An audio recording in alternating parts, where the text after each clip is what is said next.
আল্লাহর নবীর বয়স তখন 12 বছর। কত বছর? চাচা আবু তালিবের সাথে ব্যবসা করার জন্য সিরিয়ায় যাচ্ছেন। কোথায়? যখন জর্দানের সীমান্তবর্তী এলাকায় গেলেন, আল্লাহ নবী একটু অসুস্থ হয়ে গেলেন। আল্লাহ নবী বললেন, ইয়া আম্মি আনা মারিয়াদুন জিদ্দান, চাচা গো আমি অসুস্থ হয়ে গেছি, আমার ভালো লাগছে না, আপনি আমাকে একটু বিশ্রাম করান। চাচা আবু তালেব বলে, ভাতিজা কোন জায়গায় তোমাকে বিশ্রাম করাবো? মরুভূমি, কোনো গাছ নাই, পালা নাই। আল্লাহ নবী বলে, চাচা ওই যে একটা গাছ দেখা যায়। বলে, ভাতিজা গাছ তো হলো মৃত গাছ। কি গাছ? ওই গাছ শুধু মৃত না, গাছের ডালপালা গুলো উড়ি পোকায় খেয়ে ফেলেছে। বুঝেন নাই? আল্লাহর পয়গম্বর বলে, চাচা আপনি আমাকে ওই মৃত গাছের নিচে নিয়েই বসান। আল্লাহ রসুলকে চাচা আবু তালেব হাত ধইরা মৃত গাছের নিচে বসানোর সাথে সাথে মৃত গাছ জীবিত হয়ে গেছে। ওই গাছ আজও পর্যন্ত আছে। নাই? দেখছেন? ওই গাছকে বলা হয় সাহাবী গাছ। কিয়ামত পর্যন্ত ওই গাছ থাকবে। এটা হলো বিশ্ব নবীর মুজিজা। ঠিক কিনা বলেন? আল্লাহ রসুলের বরকতের কারণে মৃত গাছ সাথে সাথে জীবিত হয়ে আল্লাহ রসুলের মাথার উপরে ডালপালা গজায় দিছে। সেই গাছ আজও পর্যন্ত আছে। শুধু এখানে শেষ না রে যুবক। কোন নবীর উম্মত? জীবনও তো কোনোদিন নবীজির জীবনী পড়লা না, কোনোদিন নবীজির সিরাতের কিতাব পড়লা না। কোন নবীর উম্মত? মুসলমান। এবার আল্লাহ তাআলা নির্দেশ দিলেন, হাবিব আপনি মক্কা থেকে হিজরত করে মদিনায় যান। সাইয়েদনা আবু বকর সহ আল্লাহর নবী মক্কা থেকে হিজরত করে মদিনায় রওনা করলেন। সাইয়েদনা আবু বকর সাথে কিছু খাবার দাবার নিয়ে নিলেন। 2-3 দিন জার্নি করতে করতে আল্লাহর নবী ক্লান্ত হয়ে যান। সাইয়েদনা আবু বকর বলেন, আমি দেখি আল্লাহর নবী রাহমাতুল লিল আলামিন ওই মরুভূমির রাস্তা, পাহাড়ি রাস্তা, পাথরের রাস্তা পার হয়ে হয়ে যাচ্ছেন। আল্লাহর নবী পাথরগুলোর উপরে পাড়া দিচ্ছেন, আর পাথরগুলো তুলার মতো নরম হয়ে যাচ্ছে। শুধু পাথরগুলো তুলার মতো নরম হয় না, পাথরগুলো আল্লাহর নবীকে সালাম দেয়, আসসালামু আলাইকা ইয়া রাসূলুল্লাহ। যুবক, যেই নবীকে পাথর পর্যন্ত সালাম দেয়, আল্লাহ নবী ডাক দিয়া বলে, পাথর সালাম দিলা কারণ কি? পাথরগুলো বলে, গো আল্লাহর নবী কেন সালাম দিব না? আপনি শুধু মানুষের নবী না, আপনি আমাদেরও নবী। আপনি কি মনে করছেন আমরা আপনাকে চিনি নাই? আল্লাহর নবী বলে, তাহলে পাথর তোমরা তুলার মতো কেন নরম হয়ে গেল আমার পায়ের নিচে পড়ার সাথে সাথে? বলে, আপনি হলেন রাহমাতুল লিল আলামিন, আপনি শুধু মানুষের নবী না, আপনি আমাদেরও নবী।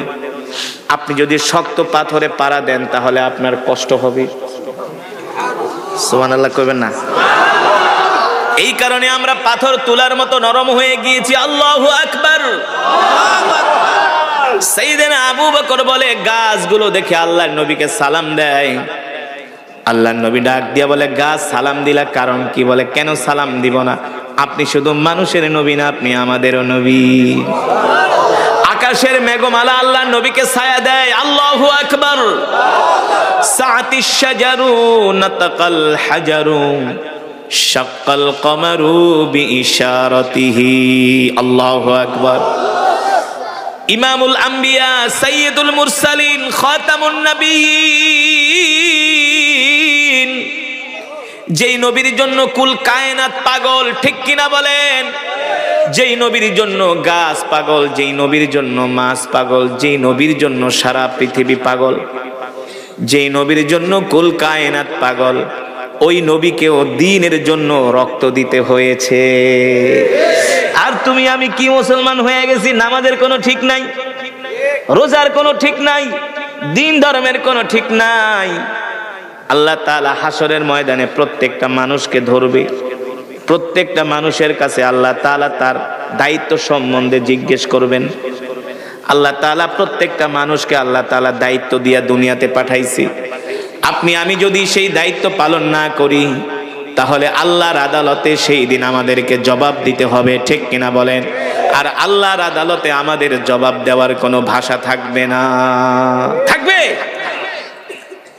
এবার আসেন মুসলমান, বিশ্বনবী সাইয়েদনা আবু বকর বলেন, আমি আল্লাহর নবীকে নিয়ে মক্কার থেকে মদিনার দিকে যাচ্ছি।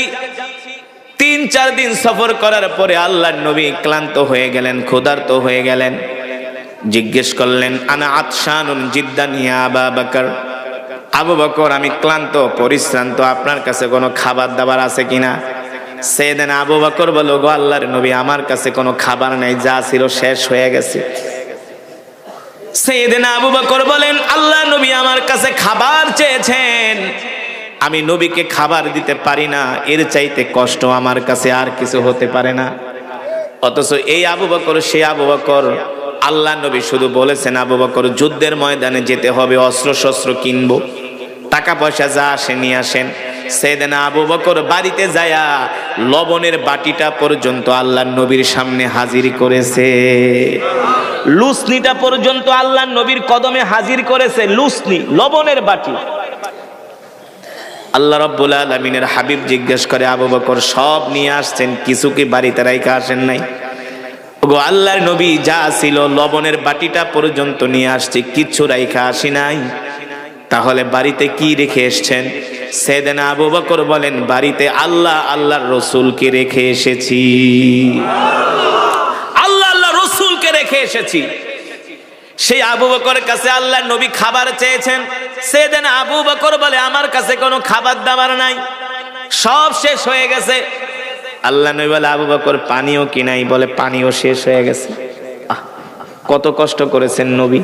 মক্কা থেকে মদিনার দূরত্ব হলো বর্তমানে 550 কিলোমিটার, কিন্তু 1450 বছর আগে 550 হবে না, তখন হবে 1500 কিলোমিটার। কারণ ওই সময় তো আধুনিক রাস্তাঘাট ছিল, পাহাড়ি পথ, মরুভূমির পথ, আঁকাবাঁকা পথ, জঙ্গল পাড়ি দিয়া যেতে হয়েছে মক্কা থেকে মদিনায়। বর্তমানের বিজ্ঞানীরা গবেষণা করে যে 1500 বছর আগে আল্লাহর পয়গম্বর মুহাম্মদ সাল্লাল্লাহু আলাইহি সাল্লাম কিভাবে হিজরত করলেন তাদের মাথায় আসে না। কিভাবে আসবে? তিনি তো রাহমাতুল লিল আলামিন, ঠিক কিনা বলেন? এবার আল্লাহর নবী সাইয়েদনা আবু বকরকে ডাক দিয়া বলে, আবু বকর দেখেন তো আশেপাশে কোনো বাড়ি ঘর দেখা যায় কিনা, ভালো করে খেয়াল করেন, নাইলে ঘটনাটা বুঝবেন না। আল্লাহর পয়গম্বর বলে, আবু বকর দেখেন তো আশেপাশে বাড়িঘর দেখা যায় কিনা। সাইয়েদনা আবু বকর বলেন, শত শত কিলোমিটার রাস্তা, মরুভূমি, পাহাড়ি পথ, এখানে আবার বাড়িঘর আসবে কোথায়? এখানে তো কোনো জীব জন্তুও থাকে না, এমন গহীন অরণ্য। আল্লাহ নবী বাড়িঘরের কথা বলল, বুঝলাম না। সাইয়েদনা আবু বকর চিন্তায় পড়ে গেছেন। সাইয়েদনা আবু বকর বলে, আল্লাহ নবীর বরকতি জবান মোবারক দিয়া বাড়ি ঘর আছে কিনা এই কথা বলার সাথে সাথে আমি 10টা কদম দিতে দেরি, দেখি আমার চোখের সামনে একটা মরুভূমির মধ্যে বাড়ি দেখা যায়। জোরে বলেন সুবহানাল্লাহ, আল্লাহু আকবার। সাইয়েদনা আবু বকর বলে, আমি দেখি মরুভূমির মধ্যে একটা বাড়ি দেখা যায়। আমি আল্লাহর নবীকে ডাক দিয়া বললাম, নবীজি উনজুর ইলাল আমাম, সামনের দিকে তাকায় দেখেন, ওই যে একটা বাড়ি দেখা যায়। আবু বকর বলে, আমার মাথায় ধরলো না। আল্লাহ নবী বলতে বলতে দেখি মরুভূমির মধ্যে বাড়ি দেখা যায়। আল্লাহ নবী বললেন, আবু বকর চলেন, ওই বাড়িতে যে আমরা দুইজনে আশ্রয় নিব, তাদের থেকে আমরা মেহমানদারি গ্রহণ করব, আমরা তাদের কাছ থেকে পানি ঠানি চাইবো, খাবার দাবার চাইবো, কিছুক্ষণ সময় আমরা বিশ্রাম করব, তারপরে আবার রওনা দিব। সাইয়েদনা আবু বকর বলেন, আমি আল্লাহ রসুলের হাত মোবারক ধরে ওই বাড়ির দিকে হেঁটে যাচ্ছি। যেতে যেতে যেতে যেতে যখন বাড়ির সামনে গেলাম, দেখি মরুভূমির মধ্যে ভাঙ্গা একটা কুঠুরি, ভাঙ্গা একটা ঘর, ভিতর থেকে দরজা লাগানো। আল্লাহ নবী বলে, আবু বকর যান ঘরের দরজায় নক করেন। আমি যে ঘরের দরজায় নক করলাম, ইফতাহিল বাব, কে ঘরের দরজা খোলো। একবার, দুইবার, তিনবার বলার পরে কেউ কোনো সাড়া দেয় না। চতুর্থবারের সময় ঘর থেকে আওয়াজ আসলো, কে গো তোমরা, কোত্থেকে আসছো, কি তোমাদের পরিচয়? সাইয়েদনা আবু বকর বলে, জিতু মিনাল মক্কা ইলাল মদিনা, আমরা মক্কা থেকে আসছি দুইজন মানুষ। জিনা মিলাল মক্কা ইলাল মদিনা, আমরা দুইজন মানুষ মক্কা থেকে আসছি, আমরা মদিনায় যাব, আমরা দুইজন মুসাফির, আমরা দুইজন। তো তোমরা মুসাফির হলে আমার বাড়িতে কেন আসছো? সাইয়েদনা আবু বকর বলে, শোনো, আমরা আসছি তোমার বাড়িতে কিছুক্ষণ আমরা আশ্রয় গ্রহণ করতে চাচ্ছি, কিছুক্ষণ বিশ্রাম নিব। বলে তোমরা বিশ্রাম নিবা ভালো কথা, আমার বাড়িতে তো আমার স্বামী নাই, আমি তো একা মহিলা ঘরের মধ্যে। আমার নাম হলো উম্মে মাবাদ, আমার স্বামীর নাম হলো আবু মাবাদ। আমার স্বামী বকরি চড়ানোর জন্য মাঠে গেছে, সে বিকাল বেলা বাড়িতে আসবে। তো তোমরা দুইজন মেহমান আসছো, আমি তোমাদের কি খেদমত করব? সাইয়েদনা আবু বকর বলে যদি কোনো খাবার দাবার থাকে একটু দাও। বলে শোনো, আমরা এতটাই নিঃস্ব মানুষ, গরিব মানুষ, আমাদের ঘরে কোনো খাবার নাই। আমার স্বামী বকরি চড়ায়, সেই বকরি থেকে আমরা দুধ দোয়া দুইজন স্বামী স্ত্রী পান করি, আর গাছ থেকে কিছু খেজুর পেড়ে খেজুর খাই, এছাড়া আমাদের কাছে কোনো খাবার দাবার থাকে না।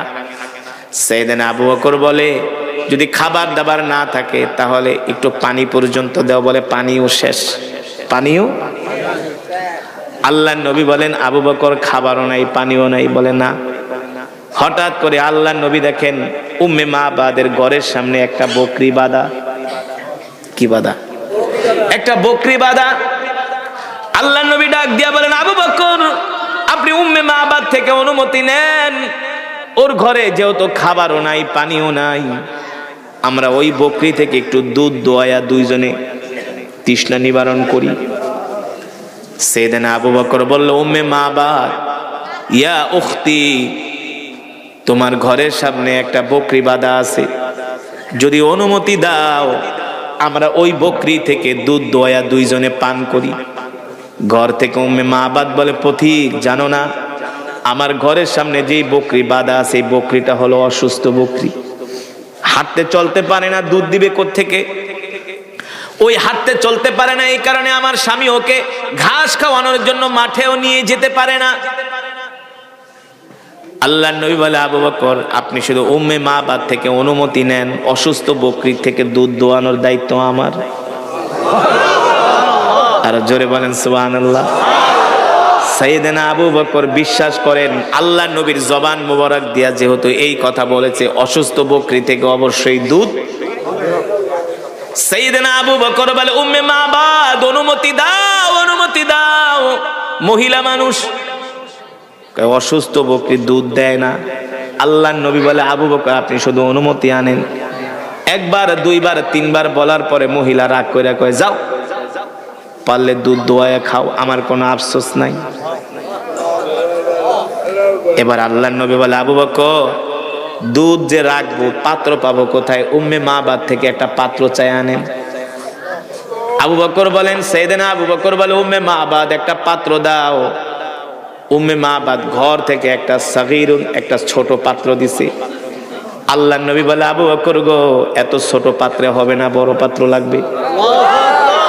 ওই মহিলা আরো রাগ করছে, কয় তোমরা আমার সাথে মজা করো না, একে বলছি অসুস্থ বকরি, দুধ দেয় না, হাঁটতে পারে না, চলতে পারে না, দিছি ছোট পাত্র। বলে ছোট পাত্রে হবে না, বড় পাত্র লাগবে। বুঝলাম না, আমার কথা কি তোমরা বিশ্বাস করো না? সাইয়েদনা আবু বকর বলে উম্মে মাবাদ যেটা বলছি সেটা করো, বড় একটা পাত্র দাও। এবার মহিলা রাগ কইরা বড় একটা পাত্র ঘরের থেকে কয় নাও। ঘরের থেকে দিয়া কয় দেখি তো আমার বাড়িতে কে দুইজন মেহমান আসছে, আমার দেখার তো দরকার আছে না? উম্মে মাবাদ বলে ওয়াল্লাহি রব্বিল কাবা, রবের কাবার কসম খায়া বলি, আমি যখন ঘরের দরজাটা একটু ফাঁকা করে বাইরের দিকে তাকাইলাম, আমার চোখের নজর যায়া আল্লাহর নবী যুবক মুহাম্মদ সাল্লাল্লাহু আলাইহি সাল্লামের দিকে পড়লো। আমি তার দিকে তাকানোর সাথে সাথে আমি আমার আর চোখের নজর ফিরাইতে পারি না। আমি এক নজর আল্লাহর নবীর দিকে তাকায় আছি আর মনে মনে চিন্তা করি এত সুন্দর আবার মানুষ হয় নাকি? আমি কাকে দেখলাম এত সুন্দর চেহারা? উম্মে মাবাদ বলে আমি একবার আল্লাহর নবীর দিকে তাকাই আর দ্বিতীয়বার আমি পূর্ণিমার চাঁদের কথা মনে করি, দেখি কে সুন্দর। উম্মে মাবাদ বলে আল্লাহর কসম করে বলি চাঁদের চেয়েও যুবক মোহাম্মদ সুন্দর। উম্মে মাবাদ বলে আমি যুবক মুহাম্মদ সাল্লাল্লাহু আলাইহি সাল্লামের চেহারার দিকে তাকায় আমি আর নজর ফিরাইতে পারি না। তার চুলগুলো এত সুন্দর, তার কথাগুলো এত সুন্দর, তার দাঁতগুলো, তার চেহারাটা এত সুন্দর। ও মুসলমান, আমার নবী যখন হাসি দিতেন আল্লাহর নবীর চেহারা মোবারক গালগুলো বেদেনার মতো লাল হয়ে যেত। বুঝেন নাই? আল্লাহর নবী এত সুন্দর ছিলেন। জীবনের প্রথম যেদিন মিশরে যাই, কায়রো থেকে যেদিন বিমানে উঠি, দুবাই থেকে যেদিন কায়রোর বিমানে উঠি, মিশরের মানুষ তো এমনি সুন্দর, জানেন?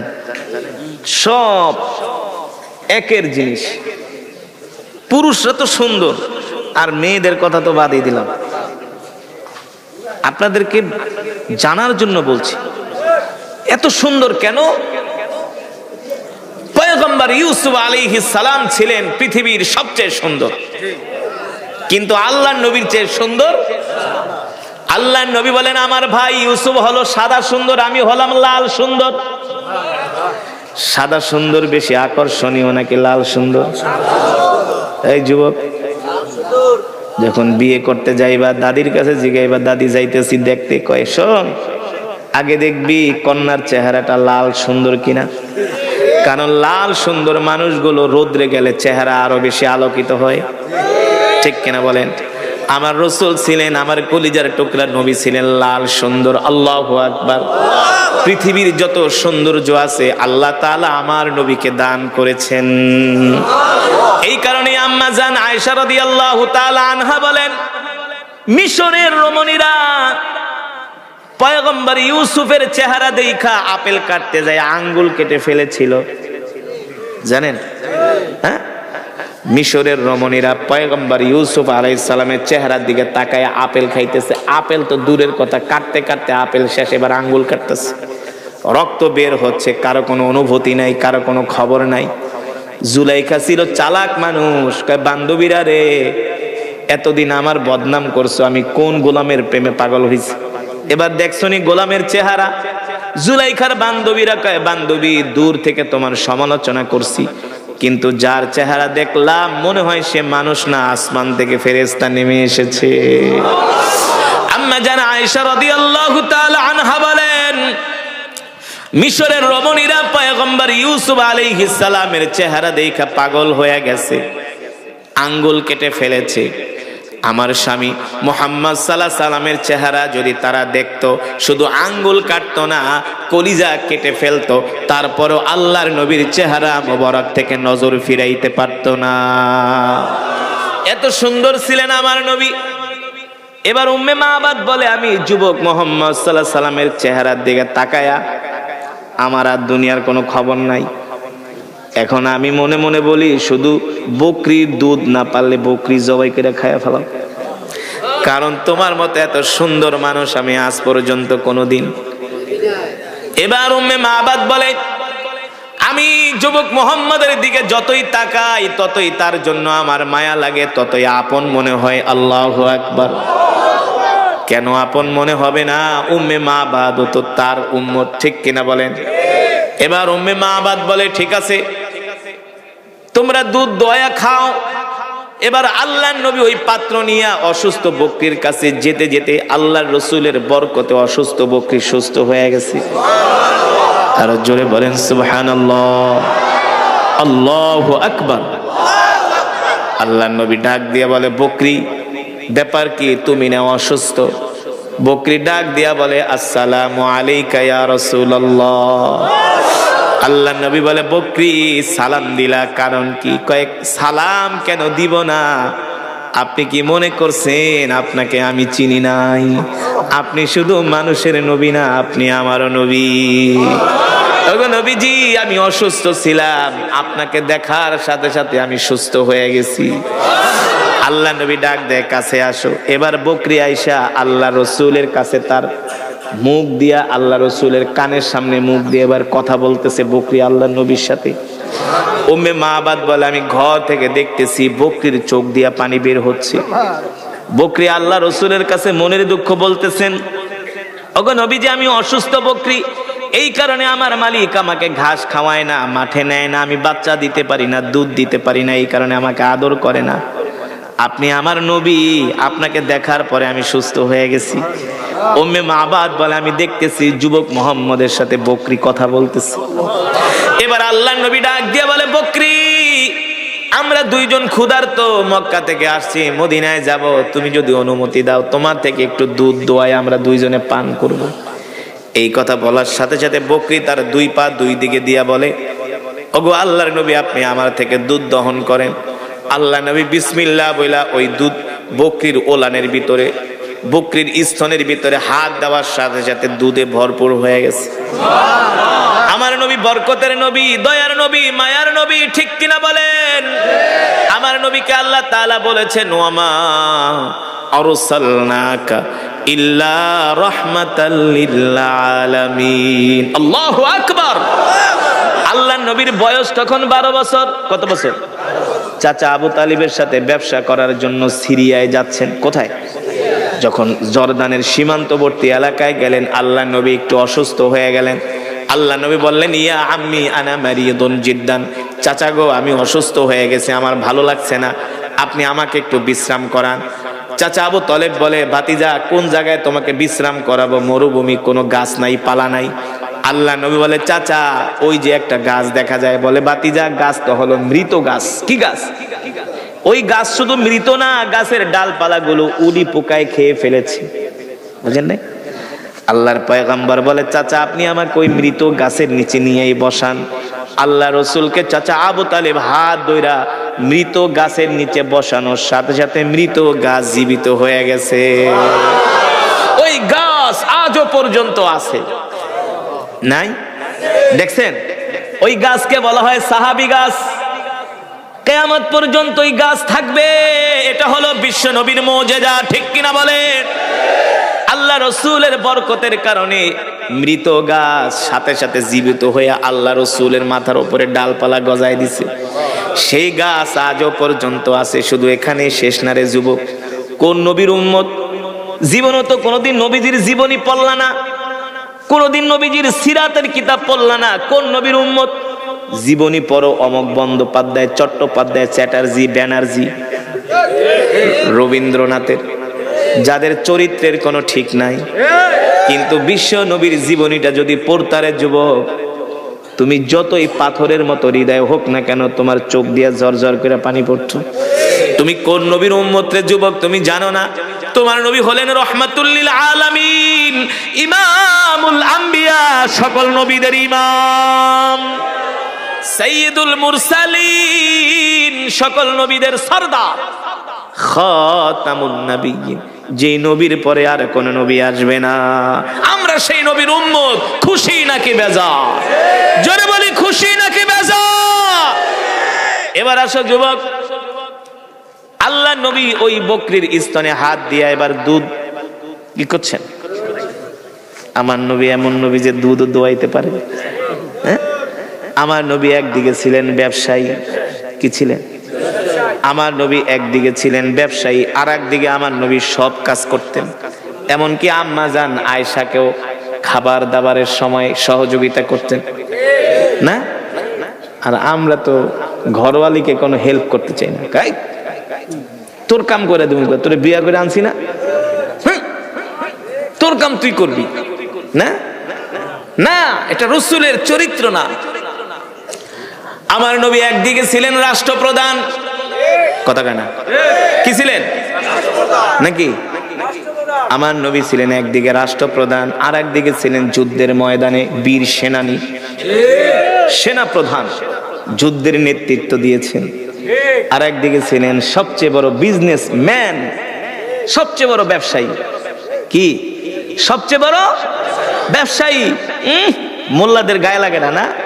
মনে করে হুজুরা কিছুই জানে না, আলেমরা সব জানে। মুসলমান, সেই কথাই আল্লাহ রাব্বুল আলামিন কোরআনুল কারীমের মধ্যে বলেছেন, আলা লাহুল খালকু ওয়াল আমরু তাবারাকাল্লাহু রাব্বুল আলামিন। আল্লাহ রাব্বুল আলামিন বলেন, নবী আপনি মক্কার জমিনে কোরআনের তেলাওয়াত করেন। মক্কার কাফেরেরা কোরআনের তেলাওয়াতে বাধা দেয়। হ্যাঁ, আমি যেই কোরআন আপনাদের সামনে পড়লাম, আমি যেই কোরআন আপনাদের সামনে পড়লাম, এই কোরআনুল কারীম যখন আল্লাহর নবী মক্কার জমিনে তেলাওয়াত করত, আবু জেহেল, আবু লাহাবরা কোরআনের তেলাওয়াতে বাধা দিত। ঠিক কিনা বলেন? শুধু আবু জেহেল আবু লাহাবরাই বাধা দিত না, তাদের নাতিপুতিরাও বাংলাদেশে বাধা দিত। আজকে কোথায় গেল তারা? তারা তো বলেছিল 2040 সাল 41 সাল পর্যন্ত ক্ষমতায় থাকবে, কেউ তো বলেছিল আজীবন। কিন্তু আমরা তাদেরকে ইনিয়ে বিনিয়ে বোঝানোর চেষ্টা করছি, শোনেন, ক্ষমতার মালিক পৃথিবীর কোন রাষ্ট্রপ্রধান নয়, ক্ষমতার মালিক হলেন আল্লাহ। কোরআনে আছে কি আছে না? জোরে বলেন। বাংলাদেশের যেখানে ওয়াজে যাইতাম, অনেক মানুষ আইসা কান্না করে কইতো, হুজুর কবে মুক্তি পাবো? মনে হয় না মুক্তি পাবো। আমি বলি, মি আপনার ঈমানই নাই। আপনারাও পরিকল্পনা করেন, আল্লাহ পরিকল্পনা করে, ঠিক কিনা বলেন? আল্লাহ তাআলা বলেন, কুলিল্লাহুম্মা মালিকাল মুলকি তুতিল মুলকা মান তাশা ওয়া তানজিউল মুলকা মিম্মান তাশা ওয়া তুইজ্জু মান তাশা ওয়া তুযিল্লু মান তাশা বিয়াদিকাল খায়র ইন্নাকা আলা কুল্লি শাইইন কাদির। আল্লাহ রাব্বুল আলামিন বলেন, নবী দুনিয়ার রাজা বাদশাদেরকে বলে দেন, দুনিয়ার মানুষদেরকে বলে দেন, মুলকের মালিক আমি আল্লাহ, রাজত্বের মালিক আমি আল্লাহ, ক্ষমতার মালিক আমি আল্লাহ, সার্বভৌমত্বের মালিক আমি আল্লাহ। দুনিয়ার কোনো মানুষ ক্ষমতার মালিক হতে পারে না, সার্বভৌমত্বের মালিক হতে পারে না, ঠিক কিনা বলেন? আরে দুনিয়ার মালিক মানুষ যদি ক্ষমতার মালিক হতো, দুনিয়ার মানুষের ক্ষমতা যদি চিরস্থায়ী হতো, তাহলে তো ফেরাউনই আজ পর্যন্ত ক্ষমতায় থাকতো। ফেরাউনও 450 বছরের বেশি ক্ষমতায় থাকতে। আমরা যখন মিশরে পড়াশোনা করতাম, মাঝে মাঝে ফেরাউনের বাড়ি ঘুরতে যাইতাম। এই হারামজাদা ফেরাউন, কি ওর নাম? কিন্তু আসলে ফেরাউন না, ওর নাম হলো রমসিস। ওর নাম কি? কায়রোতে ওর নামে একটা নাম আছে, রমসিস, একটা বাজার আছে। ওই বাজারে এই হারামজাদায় তরমুজ বিক্রি করতো, বুঝেন নাই? তো দেখবেন বাংলাদেশে যারা তরমুজ বেচে, ওদের ভিতরে কিছু ফেরাউনের স্বভাব আছে। আছে কি আছে না? কেজি দরে তরমুজ বিক্রি করা, এটাও তো আরেক ফেরাউনের স্বভাব।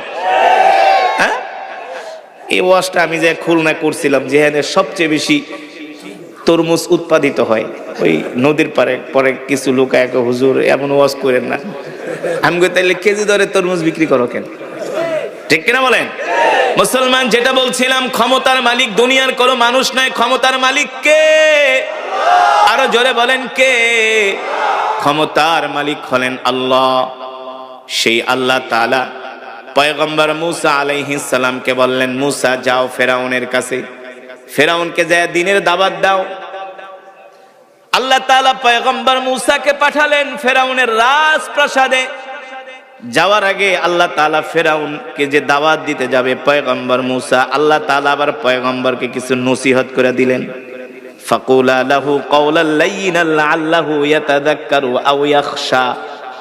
এ মুসা, তুমি তো ফেরাউনের দাওয়াত দিতে যাইবা, তোমার মাথা ঠাতা তো এমনি গরম, তুমি তো এমনি রাগী মানুষ। ফেরাউন উল্টা পাল্টা কথাবার্তা বললে আবার মাইক ঠাই দিয়া বইসো না, বুঝেন নাই? পয়গম্বর মুসা আলাইহিস সালাম ছিলেন রাগী মানুষ, রাগী জিদ্দি মানুষ ছিল। একটা রাতে এক থাপ্পড় মারছে, এক থাপ্পড়ই শেষ। আল্লাহ তাআলা বইলা দিছে, মুসা যাও যাও, নরম ভাষায় ফেরাউনের দাওয়াত দাও। এবার পয়গম্বর যায় বলে, ফেরাউন তুমি এক আল্লাহর প্রতি ঈমান আনো। ফেরাউন বলে, আনা রব্বুকুমুল আলা। এ মুসা, তুমি কোন রবের প্রতি ঈমান আনার জন্য আমাকে বলছো? আমি তো বড় খোদা, বলেন নাউজুবিল্লাহ। পয়গম্বর মুসা কয়, ছোটবেলায় কিন্তু থাপ্পড় একটা মারছিলাম, তাও বাম হাত দিয়া। জানেন না? জানেন? পয়গম্বর মুসা ছোটবেলায় যখন শিশু, তখন কিন্তু বাম হাতের চটকানা খাইছে ফেরাউন। তা আল্লাহ যদি তাকে এই কথা বলতো, না বলতো যে সাবধান, এত রাগ ঠাক হইও না, তাহলে তো চটকানা আর একটা মারতো, ঠিক কিনা বলেন? এই কারণে মুসলমান, ইসলামে নরমও আছে গরমও আছে, ঠিক কিনা বলেন? যখন যেমন তখন তেমন। হ্যাঁ, কুকুরকে কখনো আপনি যদি কুকুরের লেজের মধ্যে 1 নাম্বার বাগাবাড়ির ঘি মাখেন, আর যদি বলেন কুকুর তুই ভালো হয়ে যা, কোনদিন কুকুরের লেজ ঘি মাখলেও সোজা হয়? হয়? সোজা হবে না, ঠিক কিনা বলেন? কুকুরকে আপনি সুন্দরবনের গজারে দিয়া 2-4টা পাছার উপর বাড়ি মারেন, দেখবেন এমনি লেজ সোজা করে দৌড় মারবে। এই কারণে এই জমিনের মধ্যে কুকুরের স্বভাব কিছু মানুষ আছে, আল্লাহ তাআলা তাদের কথাই বলছে, উলাইকা কাল আনআমি বাল হুম আদল। কোরআন থেকে বলছি, বানায় বলি না, রাগ করবেন না। এই জমিনে কুকুরের স্বভাবের মতো কিছু স্বভাব আছে, ঠিক কিনা বলেন? যারা আল্লাহর দেওয়া নিয়ামত খায়া আল্লাহর সাথে নাফরমানি করে, আছে কি আছে না? আল্লাহর দেওয়া আলো বাতাস গ্রহণ কইরা আল্লাহর কোরআনের বিরুদ্ধে কথা বলে, ঠিক কিনা বলেন? ইসলামে মূর্তি বানানো কি? ইসলামে ভাস্কর্য বানানো কি? জোরে বলেন। ইসলামে মূর্তি বানানো হারাম, ভাস্কর্য বানানো হারাম, ঠিক কিনা বলেন? এই হারাম ঘোষণা করেছেন কে? কোন মানুষের ছবি অঙ্কন করা যাবে না, ঠিক কিনা বলেন? কোন মানুষের ছবি আঁকা যাবে না। লা তাদখুলুল মালাইকাতু বাইতান ফীহি কালবুন ওয়ালা তাসাবির। আল্লাহ রাসূল বলেন, কেউ যদি কোনো জীব জানোয়ারের ছবি তোলে সে জান্নাতে প্রবেশ করবে না। কোন জীব জানোয়ারের ছবি যদি আঁকে সে জান্নাতে প্রবেশ করবে না। আমরা বলেছিলাম মূর্তি বানানো হারাম, ভাস্কর্য বানানো হারাম, কিন্তু আবু জেহেলের নাতি পুতিরা এটাকে জায়েজ করার চেষ্টা করেছিল, ঠিক কিনা বলেন? কিন্তু তারা ক্ষমতায় থাকতে পারে নাই, ঠিক কিনা বলেন? আল্লাহ তাআলা সেই কথাই কোরআনের মধ্যে বলছে, হে দুনিয়ার মানুষ, আমার নেয়ামত খায়া যদি তোমরা আমার সাথে নাফরমানি করো, আমার সাথে যদি তোমরা আমার নেয়ামত খায়া আমার হুকুমকে যদি না মানো, তাহলে এরা কুকুরের চেয়ে অদম। কারণ আপনি কুকুরকে যদি একটা রুটি খাওয়ান, এক রুটি খাওয়ানোর পরে দেখবেন আপনার পিছনে একটা কুকুর 1 মাস দৌড়াবে। আমি মাঝে মাঝে ওয়াজ কইরা বাসায় যাই, তো আমার এলাকায় কিছু কুকুর আছে, ওগুলারে মাঝে মাঝে রুটি কিনা খাওয়াই। তা আমার বাসার গলির সামনে 10-15টা দাঁড়ায় থাকে আমাকে অভ্যর্থনা জানানোর জন্য। আমি বাসায় যাই, তো আশেপাশের কিছু কুকুর আসে আমারে দেখে খাও খাও করতে, আর ওই 12টা আবার আমার প্রোটেকশন দেখে, এটা আমাদের বস, প্রতিদিন রুটি খাওয়ায়। শুধু আমি না মুসলমান, আল্লাহ কুকুরের কথা কেন বললেন? আপনি আল্লাহর দেওয়া নিয়ামত খায়া আল্লাহর হুকুম মানেন না, নামাজ পড়েন না, রোজা রাখেন না, সারাদিন খান গাঁজা, সারাদিন খান সিগারেট, দোকানে বয়া বয়া বাংলা সিনেমা দেখেন আর দাঁত বেটকায়া হাসেন। অথচ দোকানের থেকে মাত্র 20 হাত দূরে মসজিদ, মসজিদে মুসল্লি নাই, আর চায়ের দোকানে বাংলা সিনেমা দেখুন না মুসলমানের না, বরিশালের মানুষ আরে না দেখে ও কয় কি, ও মুসলমান, আল্লাহ তাআলা এই সমস্ত মানুষদের কথাই বলছেন, উলাইকা কাল আনআমি বাল হুম আদল। এই জমিনে কিছু মানুষ আছে যারা কুকুরের চেয়েও নিকৃষ্ট, আল্লাহর দেওয়া নিয়ামত খায় আল্লাহর সাথে নাফরমানি করে, ঠিক কিনা বলেন? যে কথা আমি বলছিলাম, আল্লাহর নবী, বিশ্ব নবী, ইমামুল আম্বিয়া, সাইয়্যিদুল মুরসালিন, খাতামুন নবীন, আল্লাহর নবী এই কোরআন মক্কার জমিনে তেলাওয়াত করতেন, আর মক্কার কাফেররা কোরআন তেলাওয়াতে বাধা দিত। যুগে যুগে ইতিহাস বলে, যারা এই কোরআনের বিরুদ্ধে অবস্থান নিয়েছে, আল্লাহ কোনো না কোনো ভাবে তাদেরকে লাঞ্ছিত করেছে, ঠিক কিনা বলেন? এই কথা ওরা বুঝতে চায় নাই। মাহফিলের স্টেজে আইসা আলেমদেরকে হেনস্থা করছে, আলেমদের জামায় কালার ধরছে, আলেমদেরকে বিশ্রী ভাষায় গালাগালি করছে, ঠিক কিনা বলেন? যারা এহেন কাজ করছে, বাংলাদেশের ইতিহাসে তাদের যেমন ভাবে পতন হয়েছে এমন পতন আজ পর্যন্ত হয়েছে। কিন্তু যারা তাদের পথ অনুসরণ করবে তাদের অবস্থাও একই হবে, কারণ এই ক্ষমতার মালিক, রাজত্বের মালিক, সার্বভৌমত্বের মালিক আল্লাহু আকবার। বিশ্ব নবীকে আল্লাহ তাআলা কোরআন দিয়া মক্কার জমিনে পাঠাইলেন, আর বললেন, নবী, ইন্না আনজালনা ইলাইকা যিকরা লিতুবাইয়িনা লিন-নাস। নবী গো, আমি আল্লাহ আপনাকে যে কোরআন দিয়েছে হাবিব, এই কোরআন দিয়ে আপনি মক্কার কাফেরদেরকে দাওয়াত দেন। মক্কার কাফেররা আল্লাহর নবীর কোরআনের দাওয়াত গ্রহণ করলো না। এমন কোন নির্যাতন নাই, জুলুম নাই, অত্যাচার নাই আমার নবীর উপরে মক্কার কাফেররা করে নাই। ঠিক কিনা বলেন? মক্কার কাফেররা আমার নবীকে মিথ্যাবাদী বলে গালি দিয়েছে, অথচ আমার আল্লাহ কোরআনের ভিতরে বলছেন ওয়া মা আরসালনাকা ইল্লা রাহমাতাল লিল আলামিন। এ যুবক, মক্কার কাফেররা আমার নবীকে বলছে জাদুকর, আর আল্লাহ তাআলা বলছেন নবী আপনি হলেন রহমত, আপনি হলেন বরকত। সুবহানাল্লাহ বলেন। মক্কার কাফেররা আমার নবীকে বলছে নির্বংশ, আল্লাহ তাআলা বলে ইন্না আতাইনাকাল কাউসার ফাসাল্লি লিরাব্বিকা ওয়ানহার ইন্না শানিআকা হুয়াল আবতার। নবী গো, আপনি নির্বংশ না, আপনি হলেন কাউসারের মালিক। আমি আল্লাহ আপনাকে কাউসারের মালিক বানায় দিলাম। আর আপনাকে যারা নির্বংশ বলছে, আমি আল্লাহ ওদের 14 গোষ্ঠীকে নির্বংশ করে দিলাম। আপনারাই দেখেন আজ পর্যন্ত কোন কাফেরের নাম আবু জেহেল শুনছেন নাকি? আপনার বাপ দাদার ভিটা থেকে যদি আপনাকে উচ্ছেদ করে আপনি কি করবেন? আপনাদেরকে যদি বলা হয় এই বামরাইল ছেড়ে চলে যাবি, কি করবেন? জীবন দিয়া দিবেন না? কোবাইবেন বলতেছেন। কিন্তু আমার নবীকে মক্কার কাফেররা মক্কা থেকে বের করে দিছে, নিজের মাতৃভূমি ছাড়া করেছে, বাপ দাদার ভিটা ছাড়া করেছে। নবীর উপরে এমন অত্যাচার, নির্যাতন, জুলুম মক্কার কাফেররা শুরু করে দিছে। শেষ পর্যন্ত আল্লাহ তাআলা বললেন হাবিব আপনি আর মক্কায় থাকবেন না, আপনি মক্কা থেকে হিজরত করে মদিনায় চলে যাবেন। এই দ্বীনের জন্য, ইসলামের জন্য, আল্লাহর কোরআনের জন্য শেষ পর্যন্ত নবী মক্কায়ও থাকতে পারলেন না। আর যুবক, তুমি আমি মুসলমান, তুমি আমি আল্লাহর দ্বীনের জন্য, কোরআনের জন্য কতটুকুন স্যাক্রিফাইস করছি? তোমার আমার কতটুকুন কোরবানি, কতটুকুন কন্ট্রিবিউশন, আমরা কতটুকুন আল্লাহর জমিনে দ্বীন কায়েমের জন্য রক্ত ঝরাইছি? কথা কেনা?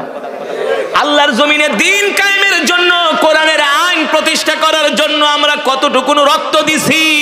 আল্লাহর কাছে জবাব দিতে হবে কি হবে না? জোরে বলেন। অথচ যুবক, যেই নবী হলেন রহমাতুল লিল আলামিন, যেই নবীর শরীর মোবারকে মশা মাছি বসা ছিল হারাম, ওই নবী কোরআনের কথা বলার কারণে আল্লাহর নবীর শরীরকে পাথর মেরে রক্তাক্ত করা হয়েছে। কেমন রক্তাক্ত করা হয়েছে জানেননি? কেমন রক্তাক্ত করা হয়েছে? আম্মা জান আয়েশা রাদিয়াল্লাহু তাআলা আনহা, আল্লাহর নবী একদিন জামা মোবারক খুললেন, দেখে চালন ছিলেন, চালনের চালনির মতো আল্লাহর নবীর পুরা শরীরের ভিতরে দাগ আর দাগ, 1 ইঞ্চি জায়গাও বাকি নাই আল্লাহ রসুলের শরীরের মধ্যে দাগ। আম্মা জান আয়েশা বলেন গো আল্লাহর নবী, ছোটবেলায় কি আপনার বসন্ত হয়েছিল নাকি? আপনার কি কুষ্ঠরোগ হয়েছিল নাকি? আল্লাহর নবী বলে আয়েশা তুমি এটা কি বললা? আমার কুষ্ঠরোগ হবে, আমার বসন্ত হবে? আমি আল্লাহর পয়গম্বর রহমাতুল লিল আলামিন, আমার শরীরের মধ্যে আল্লাহ মশা মাছি বসাকে হারাম করে দিয়েছে। আমার শরীরে মশা মাছি পর্যন্ত বসে না, আর আমার হবে কুষ্ঠরোগ। আম্মা জান আয়েশা বললেন তাহলে আপনার শরীরে এত কিসের দাগ? আল্লাহর নবী বলে আয়েশা আমি আজও পর্যন্ত সেই দিনগুলোর কথা ভুলতে পারি না। আম্মা জান আয়েশা বললেন ওগো নবী কোন দিনের কথা? বলে যেই দিন আমি কোরআনের দাওয়াত নিয়ে তায়েফের ময়দানে গিয়েছিলাম, তায়েফের মানুষগুলো আমাকে 5 কিলোমিটার রাস্তা দৌড়াইছে আর পাগলের মতো পাথর মারছে, আমার শরীরকে রক্তাক্ত করেছে। ও যুবক, ও মুসলমান, আল্লাহর নবীর এত কষ্ট, এত কোরবানি, এত ত্যাগ একমাত্র আল্লাহর জমিনে দ্বীন কায়েমের জন্য, ঠিক কিনা বলেন?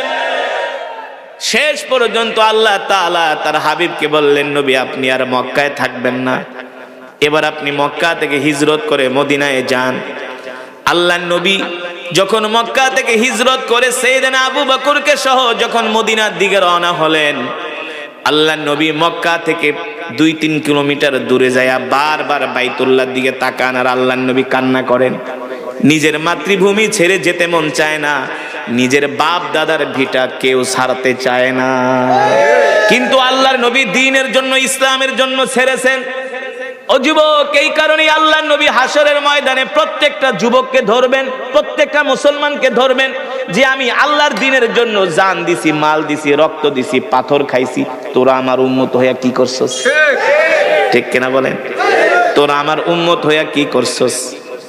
অথচ আমাদের উচিত ছিল আল্লাহর জমিনে দ্বীন কায়েমের জন্য, কোরআনের আইন প্রতিষ্ঠা করার জন্য এই জমিনের মধ্যে আমাদেরকে আন্দোলন করা। ঠিক কিনা বলেন?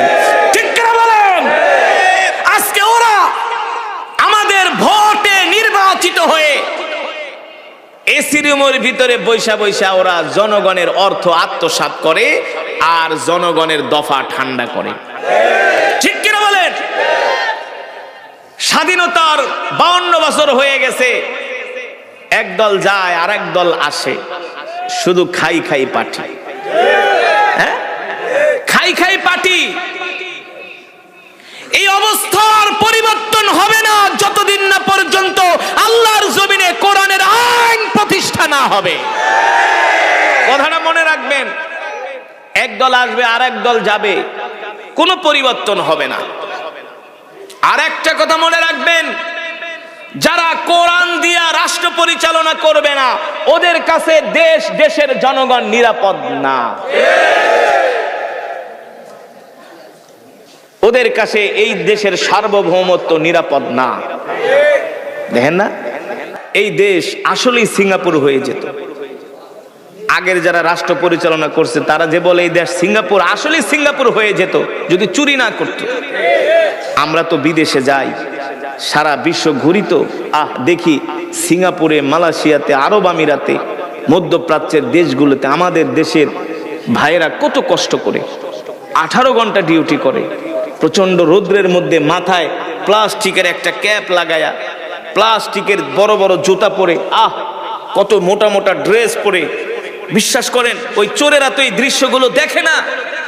আমরা যাই, আমরা দেখি ওরা তো 5 স্টার হোটেলে ঘুমায়, আমাদের অর্থ দিয়ে ওরা 5 স্টার হোটেলে ফুর্তি করে, হাফ প্যান্ট পরে ঘোরে, নাইট ক্লাবে যায়, এই দেশের জনগণের অর্থ দিয়া। বলে গেলাম হক কথাগুলো, যদি মানতে পারেন কপাল খুলবে, না মানতে পারলে যেমন আছে এমনই চলবে। এই কারণে বলি, যাদের কাছে কোরআন আছে তাদের কাছে দেশ নিরাপদ। ঠিক কিনা বলেন? দেশের মানুষ নিরাপদ, দেশের সম্পদ নিরাপদ। এই দেশের মানুষ, পৃথিবীর এমন কোন দেশ নাই যেখানে বাংলাদেশের ওয়ার্কার নাই।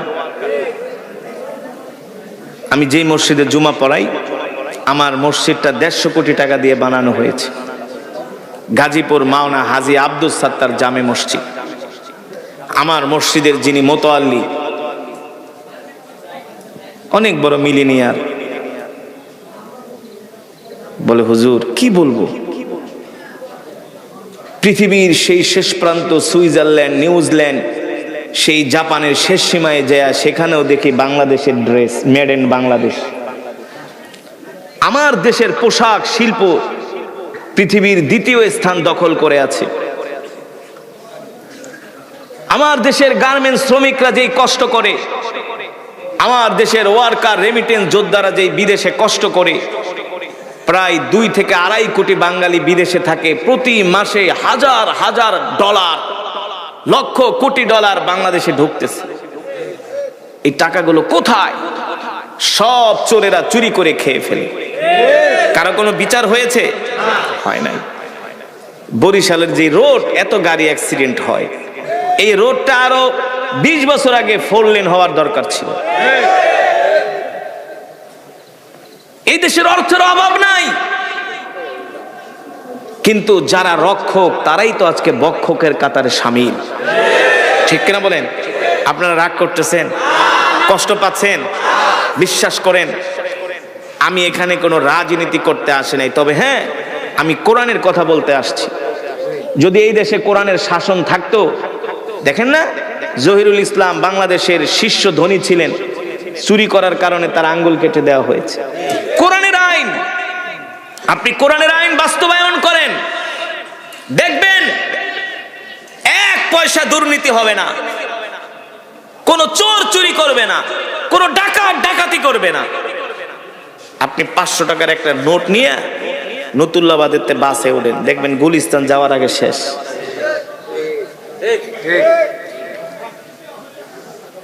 আর যদি ডাকাইতরা জানে যে কারি আসাদ বামরাইলতে ওয়াজ কইরা হাদিয়া ঠাদিয়া নিয়ে যাইতে আছে, গোর নদী যায় দাঁড়ায় থাকবে এই বড় বড় দাউলায়া, হ্যাঁ, গাড়ির সামনে গাছপালায়, আসসালামু আলাইকুম হুজুর ভালো আছেন? হুজুর আপনাকে টাকা হালাল, আপনাদের টাকা কি হালাল, আর অন্য অন্য মানুষের টাকায় ভেজাল আছে, আপনাকে টাকার ভিতরে কোনো ভেজাল নাই, দেন যা আছে দেন। একবার দুইবার না তিনবার ধরছে আমাকে, ডাকাত তিনবার ধরেছে, গাড়ি ভেঙেছে, অর্থ নিয়েছে।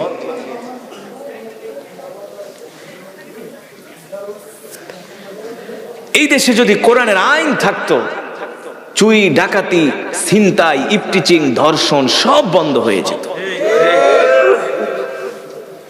আপনি আফগানিস্তানে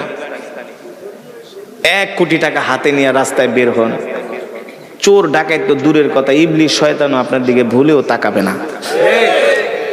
সৌদি আরবে হাতে গোনা কয়েকটা কোরআনের আইন আছে, কয়েকটা, তাও সব না, 3-4টা। একটা হলো চোরে চুরি করলে হাত কেটে দাও, কোন দর্শক ধর্ষণ করলে তাকে পাথর মেরে, যারা সৌদি আরবে ছিলেন বলেন ধর্ষণ হয়? হ্যাঁ, 10 বছরে একটা ধর্ষণের বিচার হয় না, একটা মামলা হয় না। হত্যা, মানুষকে হত্যা করা, খুন করা বছরে 1-2টা। আর বাংলাদেশে তো অহরহ, ওইখানে লাশ পাওয়া যায়, ওইখানে গুম, ওইখানে খুন, ঠিক কিনা বলেন? কারণ কি? এইভাবে যদি কোরআনের আইন দিয়া দেশ পরিচালনা হয়, দেশের ভিতরে কোনো অশান্তি থাকবে? বিশৃঙ্খলা থাকবে? থাকবে না। তো এই কারণে বললাম ভাই, আমরা যার যার জায়গা থেকে আল্লাহর জমিনে আল্লাহর দ্বীন কায়েমের জন্য আমরা চেষ্টা করব ইনশাআল্লাহ। আমি চাইলে আজকের এই মাহফিলে কবরের ওয়াজ করতে পারতাম না, কিন্তু কবরের ওয়াজ করে লাভ কি? দুনিয়ার উপরেই তো ঠিক নাই, কবরে ঢুকানোর পরে তো মাইর শুরু হয়ে যাবে, একেবারে ফেরেশতারা আস্তার রড পাছা দিয়ে ঢুকাই দিবে। শুনতে খারাপ লাগলে কি বাস্তব না? আপনি দুনিয়ার জিন্দেগি তো ঠিক নাই, খান সুদ, খান ঘুষ, সারাদিন মিথ্যা কথা, সলচাতুরি, মানুষের হক মেয়েরা খাইতেছেন, আপনার কোনো অনুভূতি নাই, অহরহ মিছা কথা বলছেন। আল্লাহ ছাড়বে? কিন্তু যাদের কাছে কোরআন আছে তারা কখনো মিথ্যা বলতে, মানুষকে ঠকাতে, মানুষের উপর অত্যাচার করতে পারে না। এই কারণে আসুন আমরা আগে নিজেরা ঠিক হই, আমরা নিজেরা কোরআনের শিক্ষায় শিক্ষিত হই, আমাদের সন্তানদেরকে কোরআনের শিক্ষায় শিক্ষিত করি, আমরা কোরআনের শিক্ষায় শিক্ষিত করি, আমাদের সমাজটাকে কোরআনের আদলে গড়ে তুলি ইনশাআল্লাহ। রাজি আছেন? আমরা সকলে কোরআন শিখবো তো ইনশাআল্লাহ? হ্যাঁ, শুধু কোরআন শিখবো না, আমরা 5 ওয়াক্ত নামাজ আজকের পর থেকে আমরা জামাতে আদায় করব ইনশাআল্লাহ। কে কে রাজি আছেন? হাত উঠান, হাত সোজা করেন, সোজা করেন, ইমানদারের মতো, মুনাফিকের মতো না, হাত সোজা করেন, এমনি নারান নারান, বলেন আল্লাহ, জোরে বলুন আল্লাহ। ওয়াদা করলাম আর কোনদিন নামাজ ছেড়ে দিব না। নামাজ পড়বেন তো? নামাজ পড়বেন, এই কথার আওয়াজটা কিন্তু অত জোরে হয়নি। ওয়াজ শুনতে মজা লাগে, মায়ের নামাজ পড়তে মজা